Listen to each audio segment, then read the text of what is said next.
I got one more movie to review, and then that's it. I love The Wizard of Oz. Hell, I think it might be the best movie ever made. And I am seriously getting sick of seeing all these mediocre knockoffs mooching off of its success. So, what are we looking at today? Damn it! Great, thanks for introducing another timeless comedy duo and reminding me of the tragic film history that they share. This crossover is going to be as smooth as silk. After the opening credits, which mirror the credits of the original MGM movie, we open with, whoa. Come on, Toto. She isn't coming yet, Toto. Did she hurt you? She tried to, didn't she? Come on, we'll go tell Uncle Henry and Auntie Em. Oh my god. The animation is decent. The art direction is very indicative of the original cartoons from the 1940s, and it looks like they're retelling the original MGM movie? Continue. We find Auntie Em and Uncle Henry counting chicks like in the original movie, and Jerry is there to help them count too. One of them gets out, and we're treated to some classic Tom and Jerry slapstick.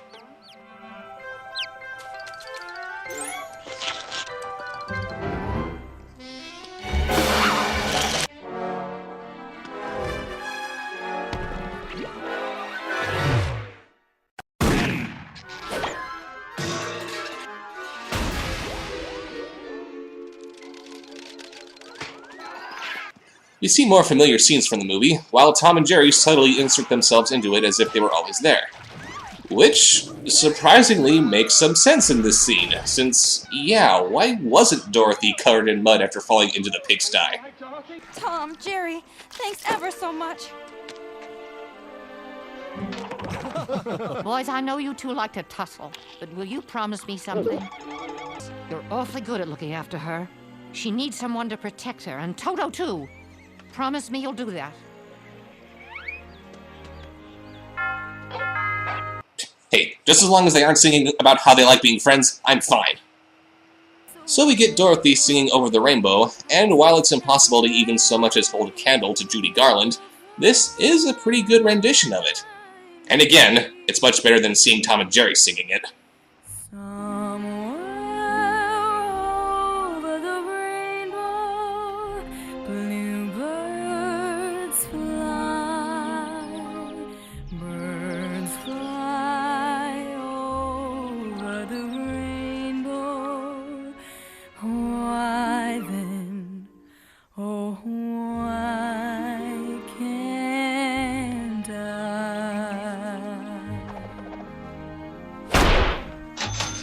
Of course, this sweet little moment is ruined when Miss Gulch shows up to take Toto away, and Tom and Jerry rescue him in their particularly slapsticky fashion.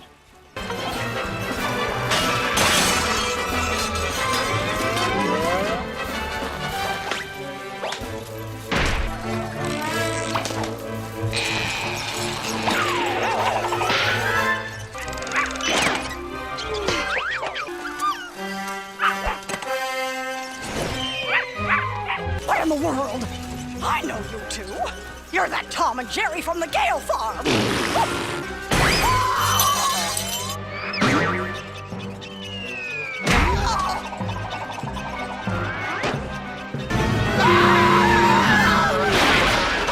Oh, get you, Tom and Jerry. And that little dog, too! It's a twister! It's a twister! So far, this movie is progressing nicely enough, but it's at this point where we see a real problem regarding the movie's premise. Tom and Jerry are charged with protecting Dorothy in a world where they're still subject to over-the-top cartoon physics. There isn't anything wrong with Tom getting maimed repeatedly, but if his suffering has no long-lasting consequences, why do they need to protect Dorothy when you'd think that she would be as immune to all this punishment like Tom and Jerry naturally are? But despite their cartoonish tolerance for pain, Tom and Jerry both get knocked out and are transported to Oz. Before they can properly marvel at this beautifully recreated Munchkinland, we meet... Tuffy. I'm Tuffy, the Munchkin Mouse, and I'd like to welcome you to Munchkinland. I'm afraid Dorothy's left hours ago.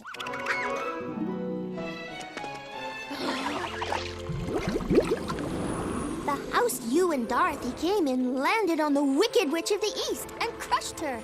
Dorothy had freed us from the witch, and then Glenda, the Good Witch of the North, gave Dorothy the ruby slippers. But then the Wicked Witch of the West showed up to take the magical ruby slippers, and she'll do anything to get them. And yes, it is voiced by Kath Soucie. I'm sure she has her fans, but to me, it just sounds like she's almost doing the same damn voice over and over and over again. But I guess it's a good thing that she's only playing a munchkin here. I mean, it's only a matter of time before Tom and Jerry go back to doing their thing. Oh, it's sad, believe me, mister, when you're tiny as a blister without the strength to fight. But I could show my prowess, though I'm just a humble mouse, if I only had the height. I'm afraid there's no denying I'm small, but I'm not crying. I'm gonna be alright. I'd be tall as a giant. You're gonna be one of the main characters, aren't ya?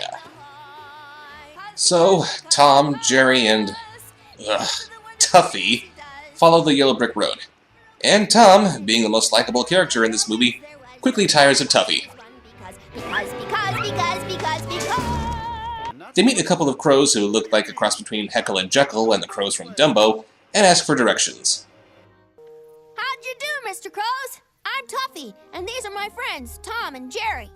I introduced myself first because I'm the main character, and it's much easier for me to speak for Tom and Jerry than to have the whole film be told in total silence.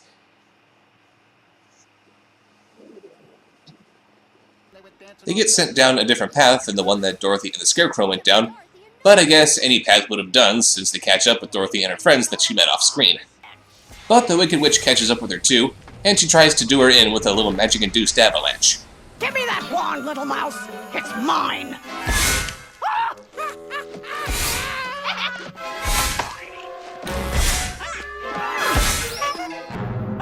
Enough of this foolishness. What foolishness would you like to see?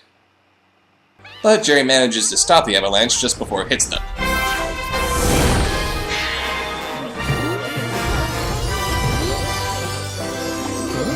We're saved. Unusual weather we're having. They finally catch up with Dorothy, and her new friends introduce themselves. I'm hoping the wizard will give me some brains. I want a hug. I need some courage. I want some height. I want to rock. I'm afraid there's no denying. Oh wait, here's a rock. It's gonna be. So they make it to the Emerald City, but first they need to get cleaned up a bit before they can see the wizard. They throw in some classic Tom and Jerry mayhem, and there we go.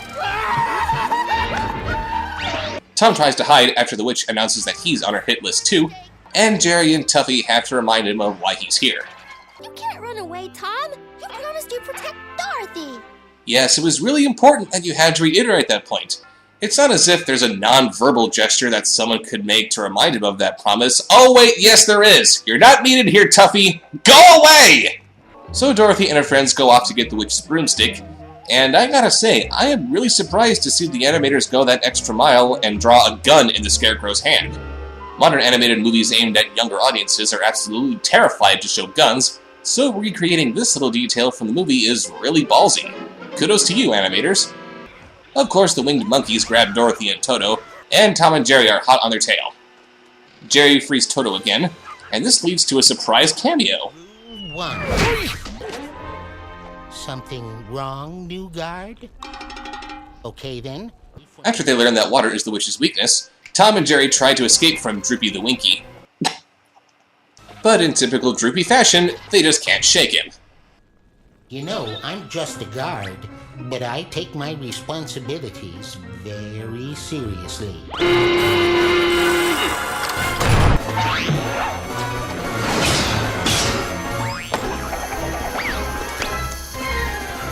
It's not a glamorous job, but a good guard always does the very best he can. But they eventually do get away from him, and they run into Dorothy's friends. You and Tom find some more water. I'll go with the others and try to save Dorothy. Okay, secondary character who thinks he's in charge now. I just don't get it. We have 4 of the most iconic characters in children's literature, 2 of the most iconic characters in animation history, and yet this movie insists on making this thing the hero. Why do Tom and Jerry movies never make Tom and Jerry the focus? What's the point? Wait, I have an idea. Dorothy, are you in there? They even have him stealing the other characters' lines? Why won't you die? They break Dorothy out, and... Come on, there's no time to lose. Shut up! They try to escape, but the Winky guards are in pursuit. But it's okay, the incredibly brilliant and charismatic Tuffy has an idea. Who dares disturb my cookie time? That's right. That's what you get when you mess with a big munchkin.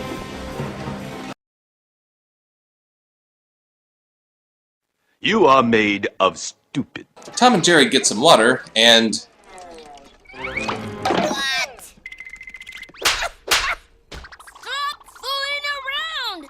My god, did they model this character after Sam Witwicky? It's not Tom's fault that the bucket fell apart. What are you beating up on him for, you douche nozzle?